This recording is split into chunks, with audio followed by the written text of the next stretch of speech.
All right, so welcome back to day 5 of our 5-day challenge. I am so excited to be with you guys today. So today we're going to be talking about kind of the culmination of starting to lay that foundation. And today is going to be about how you make an offer, like an initial offer, when we're talking about multifamily. Now, there's a little bit of a differentiation because I know that some people coming to this call are here to do smaller multifamily, meaning 2 to 4 units, and then others are here to start working straight up on apartments. So what I'm going to show you today is really more related to apartments, but I am going to talk a little bit about 2 to 4 family just because it is going to be relevant for some of the people who are here. So let me share my screen. Oh, let me let one person just popped in, come back in. Oh, Freddie. Come on in, Freddie, so we can see your pretty face. I mean, your handsome face. Sorry, I'm not trying to say you're pretty. All right. But you have to, show us. If you're going to come in, you got to, show us your smiling face. All right. So let's get right into it. Okay. So when you are making an offer in apartments, a multifamily, the way that it is most typically done is through a letter of intent first. So we call that LOI, letter of intent. And the reason the letter of intent is used to first communicate what the terms of the offer are is because there's oftentimes so much back and forth, and it's a lot of work for the realtors and the brokers to do all of that on an actual real estate contract. Because the way it would normally work is you'd write up the entire contract with every imaginable term, and especially in multifamily, you're going to include an addendum that has all the things you're asking for, and then you submit it. And the seller's going to be like, I like these 3 things, but I don't like these 6 things. And then they're going to come back. And so to do all that paperwork back and forth is very cumbersome and very time consuming. So it's just become a natural practice in the world of apartment investing to do a letter of intent first. It doesn't mean it's always the case. Sometimes you'll go right to contract. It really is going to depend on the broker you're working with or the realtor you're working with and what they're used to. Okay, so if you are going right into making an offer with a contract, then I'm going to talk about that after we do the letter of intent.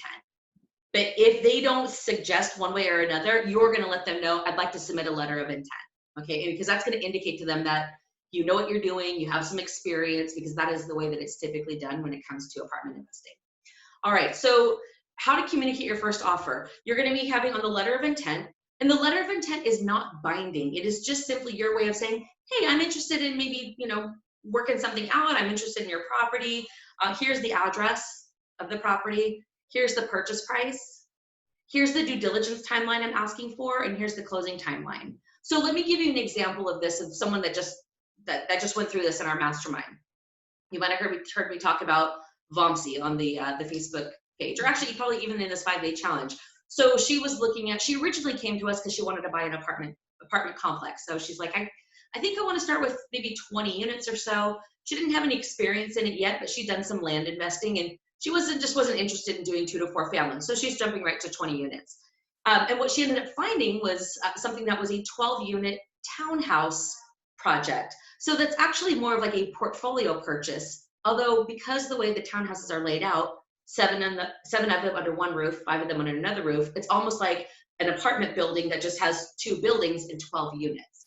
All right, so it's almost like a blend of both. It's like buying an apartment building, but they're actually all separate, so they all have to have, like, they're going to be 12 closings, it'll be 1 closing, but there's separate property taxes and parcel numbers for every single unit. Okay, and normally when you're buying an apartment building, it's just, you have 1 parcel for the entire thing. So it's just a little bit different. Anyway, so when she first got it, they were asking $912,000, and she was like, she ran her numbers in the calculator I showed you yesterday. She's like, I'm going to offer $800,000. Well, the offer process, when she got to that point, was a very, very lengthy, particularly because the addendum going back and forth. So what she did first was talk to the broker, and they did a letter of intent. So in the letter of intent, these are some of the terms that she had put in there. She said, these are the properties, it's this group of properties I'm interested in. I'm offering $800,000. I want to have a 45-day due diligence period. And this is in North Carolina. And I want to have an additional 45 days after that to close the property. So that is a little bit on the long side. However, the reason, and this is actually her broker advising her on the timelines. So when she said that, I was like, how'd the seller take that? Because typically what you'll see is, especially for only 12 units, I wouldn't expect more than a 30-day due diligence period. And frankly, if I was selling it, I'd probably try to push it for shorter than that, because it's just not that many units. It doesn't take that much time to do due diligence on it. But her broker had said, look, because of what's going on right now, it's not as easy to get people out to the property, like the inspectors. And so they're expecting that because of COVID happening at the time that this is being recorded, it might take longer. So they had advised her, ask for 45 days, and then let's just see what they come back at. And then let's ask for another 45 days to close. So in a case like that, so she has her letter of intent with these terms, and then the earnest money deposit she was offering was $20,000. Okay, so that's kind of gives you an idea of here's what she submitted. So the seller receives it. It's just a single page, super simple letter of intent so that he knows I have an interested buyer. They're interested in paying $800,000, putting $20,000 earnest money deposit, and they basically want 90 days to close and 45 days to do due diligence. Now, that seller could look at that and go, okay, I'm not okay with the purchase price. I'm not okay with the earnest money deposit. I'm not okay with the due diligence period or the closing period. Like, he could have said any of those things. And I say he just is, it was a he. I just know more about the deal because I'm basically in it, doing it with her, going through the due diligence. So he has these 4 things. But what he said is, you know what? I'm actually okay with the 45 days due diligence. And I'm actually okay with the 45 additional days to close. It turns out he's owned the property for 25 years. He doesn't need to sell it. He's just looking at his options right now, right? He's been able to benefit from a lot of appreciation over the years, and he's just ready to move into a different asset. So he was actually okay with the closing period. So he wasn't really motivated to sell quickly, so he was okay with that. He was not okay with the $800,000 purchase price. So some of the things that were going on, and I tell you this more just so that you can kind of attach to the reason we do an LOI and some of the pieces of it, so you can see a real world application. So both of the buildings had to have new roofs because there was a hurricane. There was something that happened, messed up the roofs. The 7 units under one roof, that roof had been replaced. The roof had not been replaced on the 5 unit. When he originally listed it, I think he listed it for $870,000, and then he's like, I'm going to go ahead and do the roof. So he changed the purchase price to $912,000. Well, for her, she's like, that just doesn't work for me. 800 works. So when he came back and he was like, well, I'm not okay with 800,000, but I would do 840,000, but I want a $25,000 earnest money deposit instead of 20. And I'm not going to replace the roof, but I'm okay with the timeline, the 45 days and then the 90-day close. And so she got that back and was like, okay, I'm not really sure what I should do because my numbers didn't necessarily work at 840, but I also haven't had a chance to jump in the due diligence. So as I was coaching her with this, I was like, Momsy, here's what you need to do. Go ahead and accept the 840, but go back and tell them, no, you want the roof replaced and you want them to pay for it.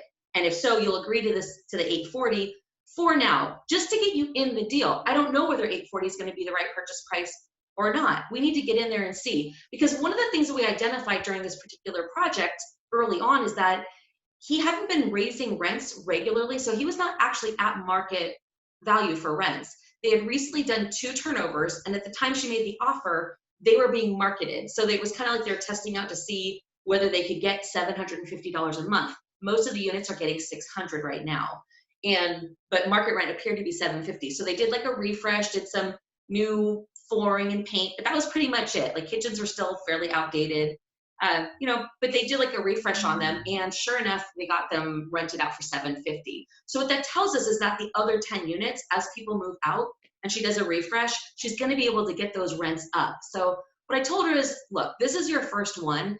You will learn the most out of anything by actually doing and getting into due diligence. Even if you back out, even if you get into it, you run the numbers and you're like, yeah, the numbers just don't work. If you don't actually get into a deal and start doing it, it will always just be theory. You'll never really get it. So I said, accept it at 840, make them replace the roof. We have plenty of time for due diligence, and the 25,000 is not that much more for earnest money deposit.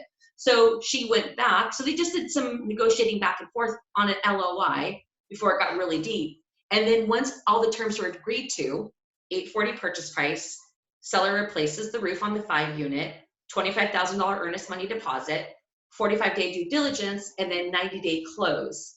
Once those things have been agreed to, now it was time to go into contract. And when you go into contract, that's when you're going to do it on the state contract that has all the protections for both the buyer and seller, but you also have an addendum. And on the addendum, it's going to have a variety of things that you're asking for. So like the current rent roll and the rent roll for the last couple of years, because you want to see like what has the history been, and like the list of security deposits. And one thing we asked for, which I don't usually ask for, but based on what's going on right now, I said ask them for the original applications for all of the tenants so that we could see where do they work. Normally, I don't care where they work as long as they're paying rent, but right now during COVID, where you work does make an impact on whether you can pay rent or not for a lot of people, right? Because a lot of people are out of jobs if they work in certain industries. So we put all these things, and it was like literally pages worth of stuff that we're asking for so that we could do a complete due diligence check on that in our 45 days. So the other thing that you have going on during that first due diligence period is you need to get your inspector out there. But that's going to cost money, right? When she got quotes, it's going to cost between $2,300 and $4,000 to have someone come in and do the inspections on all 12 units. All right, so before she goes and spends the money on that, she first wants to get all of the financial due diligence in so that she can actually make sure that the deal is everything that she thinks it is. And can we raise the rent? And if we raise the rent, is that enough to justify that $840,000 purchase price? Okay, so these are all the things that are going on, but it first started off with just a quick little back and forth. Because to do the actual contract with the addendum, that took actually a few days of piecing that thing all together based on the specific things of the building. So the LOI is a quick way to find out if there's interest. But the thing is, if she had submitted that letter of intent for $800,000, and he was like, I mean, no way, I'm not even, no thank you, then she wouldn't have wasted time like meticulously figuring out the addendum to include with it. All right, so that's why you do it. It's really to save time both on the buyer and the seller side. All right, and then this is just kind of a visual example of what a letter of intent can look like. I mean, it can literally come in any form, but it starts off with the purpose of this letter of intent is to outline certain of the terms and conditions of a proposed purchase of the real property located at, and you put the address, currently owned by the seller. Right? And so, because you're not always going to know who the seller is, so we're not trying to define it by name, we're just saying owned by the seller. It's anticipated that the acquisition will be consummated as soon as possible on a date no later than, and then you put what your proposed closing date is. So in this case, it was going to be 90 days out. So she had put 90 days out with closing date. After your acceptance of this letter on such date as the parties hereto may agree. A lot of legalese in this particular letter of intent. So the terms of acquisition, this is where you would put things like purchase price $800,000, earnest money deposit $20,000, due diligence period 45 days, like anything along those lines. Another way that you can use this terms of acquisition, this is particularly relevant if you're dealing with a seller directly, which you're probably not going to end up doing a whole lot, but if you do, and let's say you're like, I wonder if they would consider doing some kind of seller financing.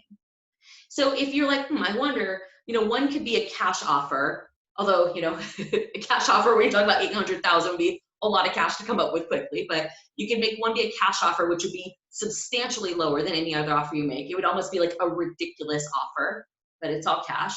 Offer B could be like a regular financed offer. I'm going to put down 25% down payment and go get a conventional mortgage for 75%. And C could be, I'm going to put down 20% in cash and I'm asking the seller to carry the other 80% at these terms. So it's just a really easy way to be able to say, hey, seller, are you, where would you land on these requests? Your cash offer is going to be the lowest. Your seller finance offer is going to be the highest. And then the regular conventional bank one will be somewhere in between. But the thing that was interesting, and she had done the letter of intent before I even knew it. She just told me, okay, it looks like you're going to accept it. So she'd already done it. If she had talked to me before we did it, I would say, let's try this multi-offer thing out and see where is the seller landing. And so as we got, I'm going to share with you a little bit more just because it's the depth of the stuff that came out of this was really interesting. As we started digging in a little bit more, I was on the phone with her and her broker. And the broker was not the seller's broker. The broker was just her buyer's agent. So the seller was actually represented by someone else. So when I was talking to a broker and I said, well, do we know whether the seller is planning on doing a 1031 exchange? And he said, I don't think so. Well, this conversation had kind of come up before. But I don't think he's planning on doing a 1031 exchange, which is part of why he didn't really care what the timeline was on closing. He's like, yeah. And I had also found out at that point that he had owned the property for 25 years. So I told the broker, I said, okay, I know you guys have already negotiated it out, but I would still like you to make the inquiry about whether the seller would be open to doing some kind of seller financing. And here's why. Well, from Vomsi's standpoint, she's going to be raising capital in order to close this deal. Like, she has some of her own capital, but she's going to have to bring in some investment money in order to have enough to close the deal. And so what I told him is, can you find out whether the seller would be open to seller financing? And then later she's like, why did you ask that? Because why does it matter? I was like, oh, here's the deal, Vomsi. Let's say that the seller was open to doing seller financing. Let's say he was willing to carry 75% of the loan amount. So you need to come up with 25% of the loan amount, right?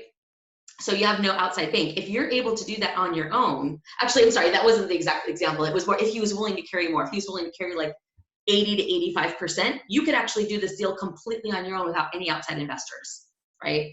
And she was like, oh, okay. So, but the reason I had asked the broker to ask the seller is because someone who's owned a property for a very long time and had appreciation over that time, which of course they've had massive appreciation in 25 years, the seller is going to get killed on taxes, like federal and state income taxes. They're going to get killed on that unless they're doing a 1031 exchange, which is why I asked, are you doing it? Is he doing a 1031 exchange? And he's like, I don't think so. I'm like, okay. And he really, frankly, he really should do seller financing. Otherwise he's going to get reamed on taxes. And the way it works when someone's going to do seller financing is you only pay income taxes on the portion of the proceeds that you've received so far. So it's basically a tax deferral strategy when someone's selling a property that they have a lot of appreciation in. The other thing that happens for a seller when they're selling their asset is they have what's called depreciation recapture. So all these years they've been taking this depreciation expense for their taxes, and it's not even a real expense, it's just something that you get to take off, which helps you pay less taxes. But when you sell it, you have to recapture that. So again, it's just they're gonna get killed on taxes. So I was like, please find out from him if he'd be open to discussing it, because, you know, he could save a lot of money on taxes by spreading it out and not having this huge amount influx into his world at one time. All right, so we just had that conversation. The broker checked with the seller's agent, seller talked to the seller, and then he decided, actually, I think I will do a 1031 exchange. So the seller financing was off the table, but that's always something that you can explore, which also benefits the seller in certain situations, right? And that's something that you could put under the terms of acquisition to see if that's something that they might consider. Okay, so anyway, terms of acquisition. The next part is definitive agreement. So buyer and seller shall execute as soon as definitively possible a purchase agreement containing such representations, conditions, indemnification, no circumvention provisions, and other terms customary in such type of agreements. I'm pretty sure an attorney wrote this because that is a lot of syllables. But anyway, the gist of it is, once we agree on the letter of intent and what the terms are, we're going to go into contract, and we're all doing that on good faith. It's kind of like with the seller signs the letter of intent saying, yes, I'm interested in working with you. It's not binding, but they're basically saying, okay, let's go ahead and get into contract and let's do this thing. All right, so that's the gist of it. So with letter of intent, it doesn't have to be any specific form. You can literally Google it. Chances are the broker you're dealing with or the agent you're dealing with is going to have a copy already, because it's just the way that things are done and it's very normal. Now, I had also said if you're working in 2 to 4 units, you know, what's the reality there? First of all, you could still do a letter of intent. Absolutely nothing wrong with it. That's 100% acceptable. The realtor or the broker you're dealing with may or may not be familiar, just because it's not typically done on a 2 to 4 unit property, but it could be. It's the same thing. It's just a time-saving way to say, hey, I'm interested. Are you interested? Let's talk. Okay, fine, let's get into contract. But if you're just doing 2 to 4 units and you're not doing a letter of intent, it's just simply writing an offer on the state contract. And sometimes our students come to me and say, well, where do I get the contract? You don't have to have the contract. If you're writing the offer with the realtor is going to use the state contract, the state approved realtor association contract to write up the offer. Your job is to make sure that all of the things that you asked for, the purchase price, the earnest money deposit, the due diligence period, the closing period, how is it being financed, any other verbiage, that it's included in the contract. So you convey that information to your realtor. The realtor puts it on the state contract. They send it back to you to review. You review it, make sure everything is right, and then you sign it electronically, and then they take it, they submit it to the seller. Okay, so that's how that one works. All right, so if I have homework, so this is a fairly short one, right? It's just taking everything you've already done all week and writing your first offer when you get to that point. So your homework is to practice writing a letter of intent on a property that you analyzed as far as your as part of your day 4 homework.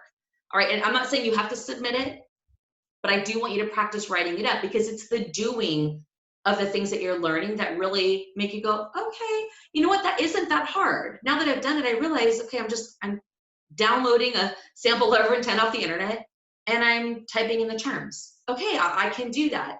And sometimes when it just sits in your head as theory, you're like, oh my God, that's so scary. So that's why I'm not forcing you or telling you, go submit it. If it's a deal that you really like, you want to submit it, go for it. But just go through the practice of writing out the letter of intent so that you know what that looks like when you're ready to submit your offer.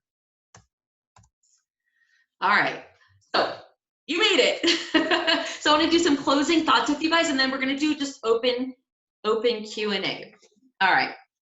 So, most people know that real estate is really the vehicle to build long-term wealth. And let's face it, most don't take any action due to uncertainty of where to even start, right? They stay stuck, paralyzed in fear. And I'm sure you guys, to some extent, know what that feels like. Whether it's now or whether sometime in the past, it's really hard to move forward when you don't feel like you know what you're doing, right? But you overcame that by completing the 5-day challenge, which means that you not only have clarity on where to start, but you've also acquired the confidence to take action. I'm so excited for you guys.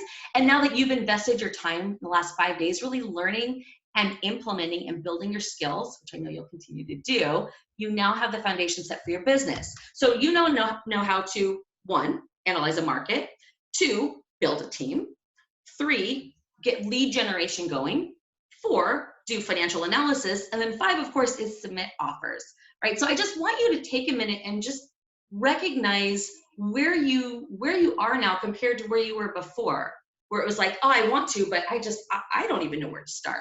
All right, it's a big deal to start taking those first steps, because taking those first steps creates the momentum, and the momentum creates confidence, and that allows you to keep going. So I want you to acknowledge that. And Jen's right, I did ask her to come on because we were working late last night, and she did a post, and I was like, I never expected you to share that story. So that's really interesting, and I think that I'd love for you to come on the 5-day challenge and share it with people, because it just really, everybody always has a decision to make about what you want in your future. And sometimes you don't make the right decision, and sometimes you do.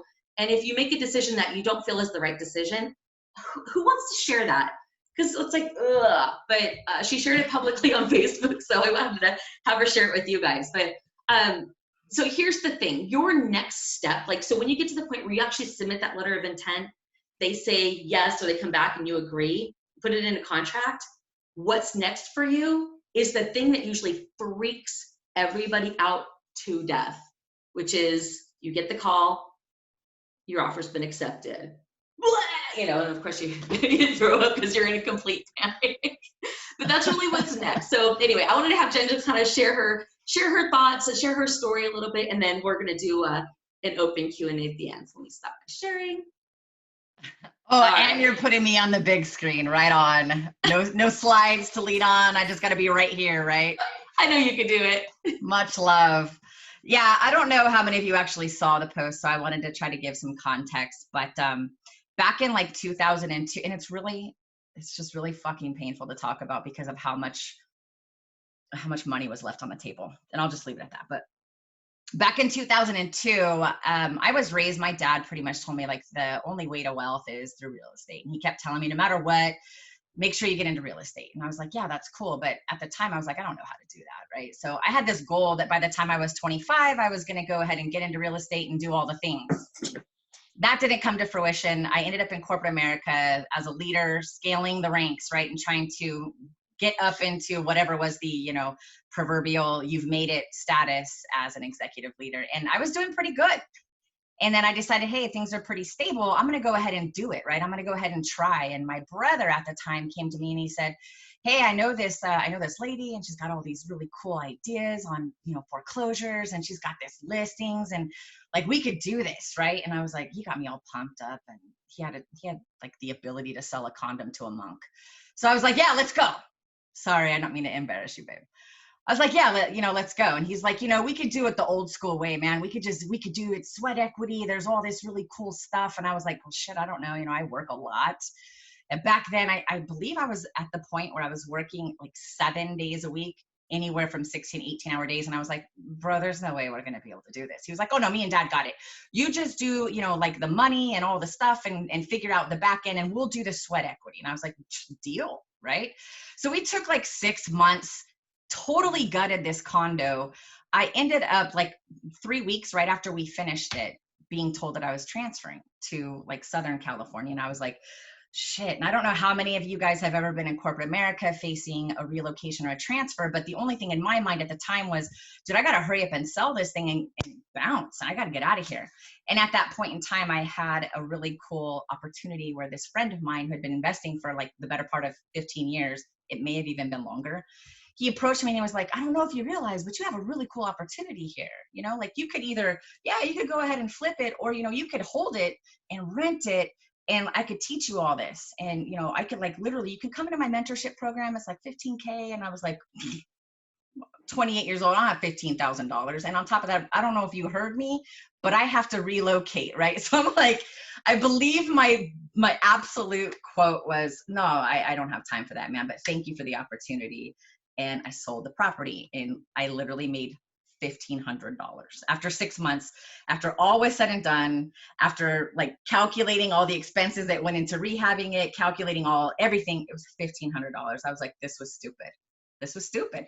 I'm just going to go back, you know, do my relocation and just dive deep into becoming a really effective leader in corporate America. Like, real estate is not for me, right?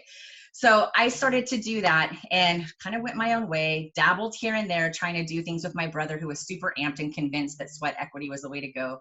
I'm like, I'm not doing that anymore. So I gave up. I gave up on my dream, right? And a few weeks ago, I looked up that fucking property, and I swear to God, it's like it's $500,000 is what I would have come up right now. And that's not even factoring in like $750 a month was the rent back then. When I take $750 a month, like month over month for 18 freaking years, I think it's like upwards of $160,000 plus the $500,000. And now I'm sitting here and I'm like, shit, dude, it's like I could have spent 15 to make $760,000. Yeah, it took 18 years, but okay, why not, right? And I'm like, it's just I call it the cost of inaction. And that I did not take action when I had an opportunity facing me, because I didn't understand, and I didn't have that certainty or know even where to start. And it kind of scared me, and I had other stuff to do. So that cost of inaction, it like still haunts me. That's why I don't really openly talk about it, but I kind of felt like compelled to share the story, because if I could go back, right? They always say, when's the best time to plant an oak tree? 20 years ago, like 18, if it's me, it was 18 years ago that I would have planted that oak tree. And the best time is now. If I didn't do it then, well, I think about right now, the system that we've used, like literally we've added another $10,000 a month in revenue. We literally infused our business with about $350,000 in equity into our portfolio. And I think about, shit, like if I still had that other property, how much further I would be, right? So it's just like, I urge you guys, when you're thinking about investing in real estate, always assess your cost of inaction versus your return on investment. Because when I think about what we have right now, we started, like I told you, we did this portfolio where it infused the $350,000 into our equity and gave us $10,000 a month. It's like over 500% ROI in a 16-month time frame, and we didn't even have to go to the properties. When I think about back then, 18 years ago, my ROI today would have been upwards of 2,200%. If I would have just given this dude the 15 grand to teach me this shit and held that property, it would have been over 18 years, like a 2,200% return on my $15,000 investment. I would have figured it out then. And, you know, I can't let that haunt me. I eventually did have to overcome my fear. And Stacy, I always joke with her, she took the higher road and she actually hired somebody to mentor her. And that's why she knows so much more. And it's like, I know it now. I don't know it to the extent that she does, which is why, like, I usually don't talk about this, because I want to be an expert. I want to be like Stacy when I grow up. But I had to overcome that fear first. And now that I have, that was like 5 years ago, I was able to leave my job.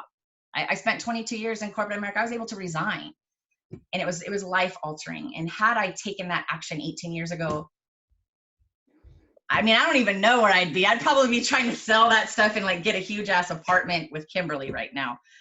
So I wanted to let you guys know, like, assess your cost of inaction, not just your return on investment.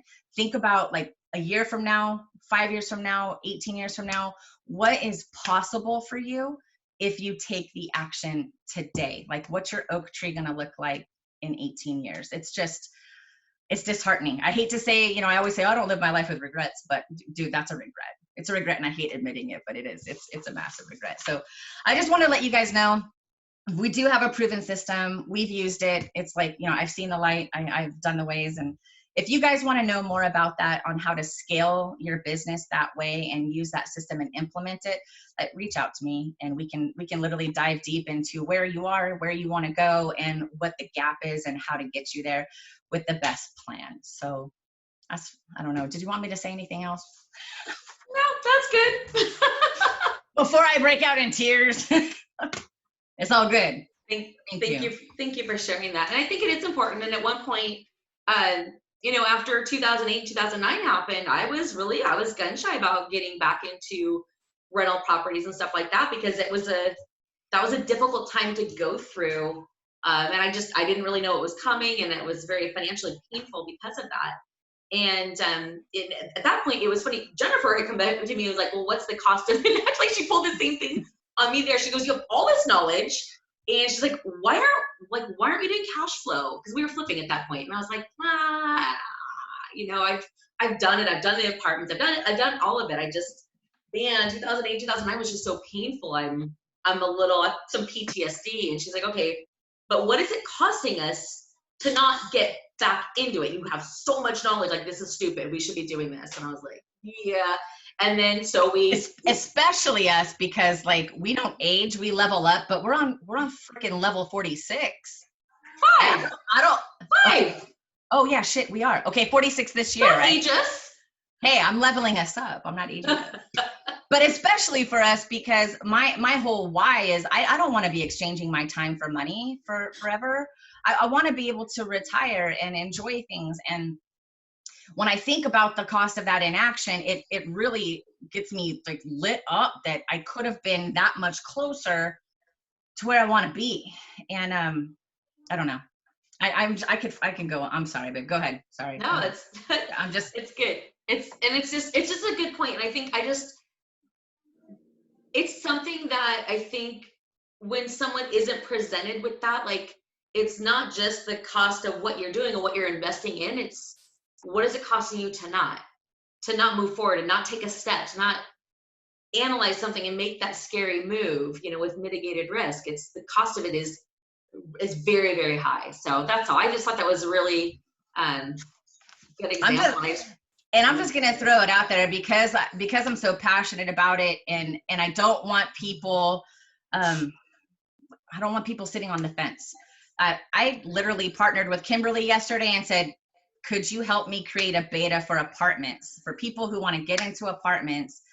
Could you help me with like a fast track 90-day beta program that I can enroll people who were serious about this into it, and like, let's go. And she was like, yeah, sure, I could do that. And so like, we're ironing that out, and we're probably going to make an announcement on Monday what that looks like. So for those of you that might want to be interested, a beta program for those of you that participated in our first one is like, we want to take 90 days and just really dive into teaching you a system that you can implement. And We do it at a reduced rate because kind of what you get is we're getting feedback from you on what works in case, you know, it does work. When it does work, we want to wrap it around and take your feedback and make it like the most perfect program for people in the future that will pay full price.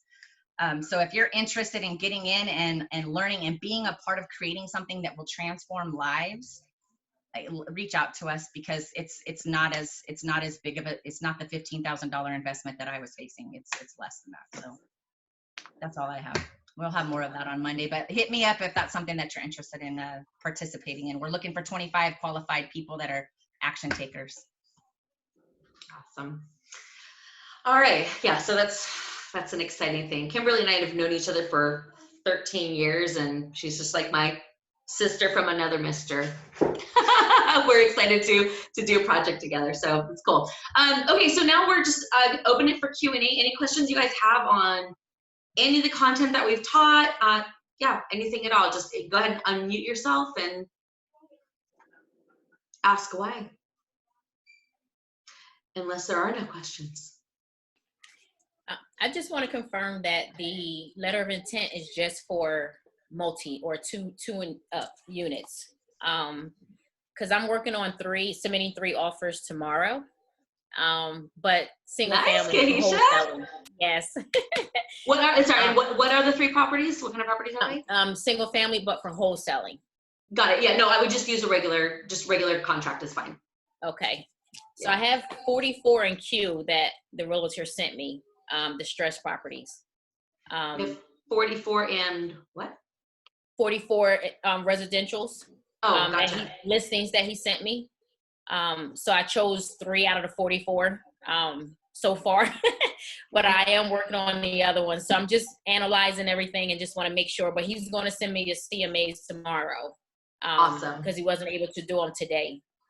Awesome. That's exciting. Yeah, on those you would just do a regular contract, because the seller would receive a letter of intent and probably be like, what is this? And even the seller's realtor be like, so it's typically done in the multifamily world, not as typically done in the residential world. Not that you can't do it, but it's just an extra step that, because you don't have a big addendum to go with it about all the extra things you're asking for, you're basically just asking for an inspection period. That's why it's unnecessary. Okay. Yeah, regular contract. You're welcome. My pleasure. All right. Any other questions? Teresa, Jeff, Freddie?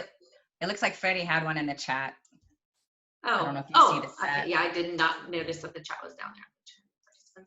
Turn chat on. There we go.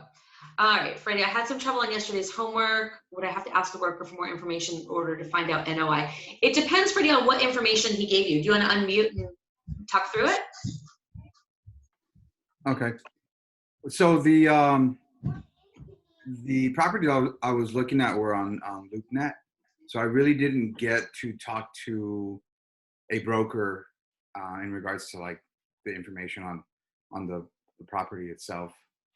And then I did have another question. What about, like, there was this property that I had an investor reach out to me on.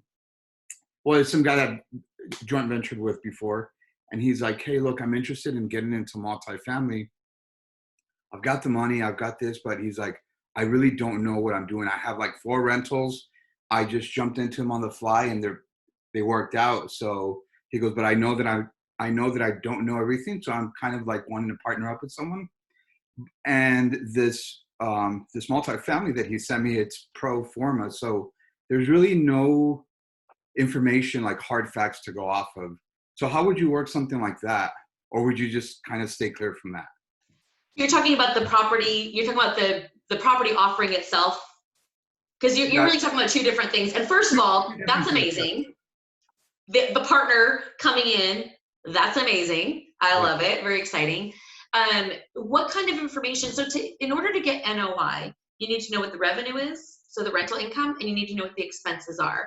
Now, you're not going to have hard and fast facts about it. You're just going to have the seller's representation or pro forma, which is like, here's what it is in theory. Pro forma is very rarely the real, but it doesn't matter right now, because right now you're going to calculate an offer and submit it. And if the offer is not going to match up with what the seller wants, it doesn't even matter whether the numbers are correct or not, because you're not going into contract. If you go into contract, they have to give you basically all of the things which are on the addendum, which help you figure out what the real expenses are. So what information was available on LoopNet that you were looking at? It was the purchase price. I scratched it out because I knew it wasn't working, but it was a purchase price. It was what could the value add, like what it could potentially rent for. Okay. Besides the address, the taxes, the annual taxes. But there really wasn't a lot to go. And maybe I just got stuck on one. Maybe I should have just looked around at different and then just try to figure it out. And that's something I'm going to work on today. But yeah, I was kind of like, afterwards, I was kind of stumped. I'm like, okay, I kind of lost focus and track. So I'm like, could I get all the information I need just based off of what I see on LoopNet, or do I really have to dig into it a little bit more? No, so it just depends. It depends on what they put out there. So it doesn't sound like they put all the information out because you're missing what the actual rents are. Like they told you what it could be, but they didn't tell you what it is right now. They haven't told you what the management expenses, what the maintenance expenses, what insurance, what utilities. Like it sounds like you only got like a couple of pieces. Right. So in a situation like that, you would contact the broker and say, I'm potentially interested in this property, but I need to see the rest of the financials so that I can base my offer on some actual numbers, or at least a pro forma, not just pro forma what it could rent for, pro forma of what the building could operate at. And then you would just inquire, okay, so I know you're saying this is what it could be, but what is it right now? Because when you make your offer, you're making your offer based on what it is right now, not what it could be. Though sometimes you have to take both into account because you might pay more than what the cap rate would allow right now because of the upside is big enough that you're overpaying technically based on the performance right now, but you're going to make so much money on the value add that it doesn't matter if you're overpaying at this moment because of what you can do. But it just sounds like it's missing information, and you would just contact the broker and ask for it. Okay. But then, yeah, just go to the next property because some of them will have all the information you need to analyze it. And some of them will have partial information, which is completely not helpful, but it is what it is. And you just have to take that extra step and contact the broker. And you want to do that anyway, Freddie, because you want to establish the relationship with that broker. Okay. So that's what you would do. And just keep going.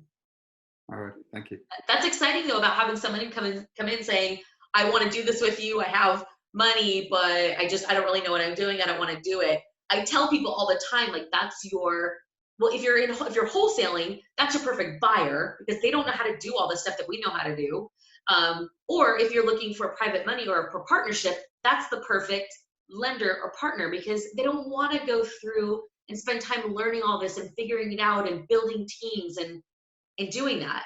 They just want to be like, let me just put my money to work. And you're willing to be the one that's learning it and doing it. And so it's like a perfect symbiosis. Yeah. Between the two of you. So right on. That's exciting.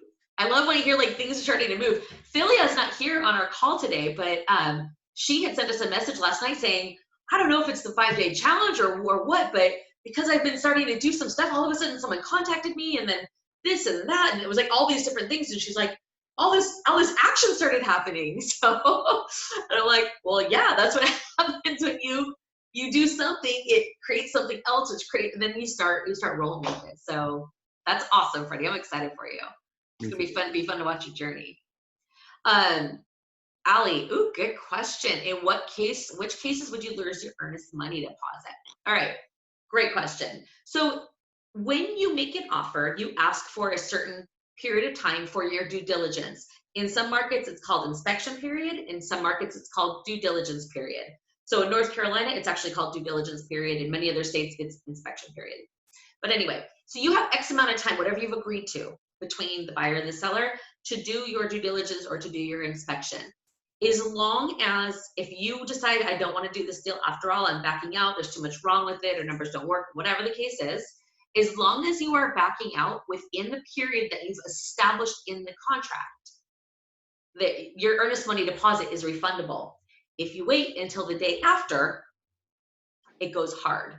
And the earnest money deposit going hard just means it's now non-refundable. So if you don't, and it's only relevant if you don't close. So if you decide on day, you know, in Vamsi's case, if she decides on day 48, yeah, never mind, I changed my mind, I don't want to do this deal. You had 45 days to make that decision. You don't get to make the decision on day 48. And because it's basically holding the property up from being able to be sold to someone else. So it's just, if you want to protect your earnest money deposit, which of course you do, you always want to make sure that the reason you're giving for backing out is in line with the out you gave yourself. And I'm going to have you unmute and talk through this with you a little bit. But you also then need to make sure it's within the timeline. So let me give you some distinctions here. In Vamsi's deal, the one thing I was like, I want to make sure she can get out for any reason, because the inspection might not say that anything's wrong with it. But what I know is she's only moving forward if financially this deal actually works. And that we don't know yet, because we haven't had a chance to really delve in, check what the value add's going to be, and really dig in. But once we do, if it's like, yeah, 840 was too much, I'm not, like, we're not putting $25,000 at risk, right? We're not doing it. So in that particular case, I was on high guard for making sure that the verbiage was said in such a way that she could back out for any reason. And I even included it in the addendum, but it turned out the actual state contract there had language that basically said the same thing. In North Carolina, during your due diligence period, the buyer can back out for any reason, as long as it's within the period that was agreed to, 45 days in this case. If you are asking for just an inspection period, if you decide you want to back out for any reason, you have to then communicate back that based on my inspection, there's more wrong with the property than I thought, and I'm not moving forward with it. So if you're not sure, and then, like, for us, we've done, like, everything we've done has been fixer-uppers. So, like, we could always get out based on inspection, even if it has nothing to do with the inspection, because it's easy enough to say there's stuff wrong with the property because they're fixer-uppers. So there is stuff wrong with the property, right? But if you're buying something that's already performing and it's in really good shape, and you know there is a possibility that you're not going to find something big enough to say, I want to back out, then you would just want to add some language that you have the right within the inspection period to back out of the deal for any reason. Or read the state contract and make sure it says that. But every state is a little bit different. But it's the timeline, and then it's also the inspection, the clause, and making sure you're communicating to them the reason you're backing out, and that reason is covered. So when you're doing 2 to 4 family, or sorry, like 1 to 4 family, the inspection period is usually going to be sufficient. It's just, if it's already been renovated or if it looks like it's in really good shape, I would just double check to make sure that something in the language indicates that for any reason at all within your 10-day inspection period, you can back out. But if you're doing multifamily, just make sure you have that you can back out for any reason during your investigation period. Does that make sense? Ellie, what are you focusing on as far as, what kind of properties are you interested in? I'm not looking really big. I got my primary residence about a year ago. Okay. And I wanted to do a duplex to start, just to, like, get comfortable. Okay. Yeah. But where we live, the market is super hot, and it even still is super hot, and the barrier to entry was too high. So we just have a single family right now, but I want to, like, start out small, like 4 units or smaller. Okay. 2 to 4. Gotcha. Okay. Yeah. So in that case, you would do a regular inspection period. Again, if it's a fixer, where you can get some equity, the inspection period is enough and is fine. If not, just have that extra language in there. Okay. So where do you live? I live in Wisconsin, and I just remember worrying about this last year when we got our primary. I was always wondering, like, oh no, are we going to lose the earnest money? Because our realtor, I felt like, didn't really help with answering those sorts of questions. Gotcha. Okay. Yeah. Okay. Do you feel like you have a better understanding now? Yeah, definitely. Okay. In the Good. last year, I've learned a lot. Awesome. Very good. Okay, cool. All right. Do we have any other questions? Any other questions you guys have that I can answer for you? No? All right. Very good. Well, if anybody missed any of the first 5 days, they're going to be in the unit section. If anybody is not already, because we already have a couple of people in here who are already in our mastermind. So if anybody's interested in finding out more about the mastermind, just reach out to Jen or myself, and we can, tell you a little bit more about it. Oh wait, Kimberly, what? I want to show my Warriors of Well shirt. What? Let's see it. Oh yeah. Oh really? That's awesome. We need to do like some sort of charity race. That is awesome. I love it. That's like our logo. I know. I had this on. I was like, yeah, Warriors of Wealth. And then yes, we should do a Team Spartan. That would be so bomb with all the Warriors of Wealth team, all the people. That would be fun. I love it. I love it. Oh, Freddie's daughter. Oh, that was cute, Freddie. She hugs you. All right, guys. Well, thank you so much. Reach out if you have any questions. Stay active on the Facebook group, and we look forward to being a part of your journey and watching you guys grow. Have a fantastic weekend. Bye.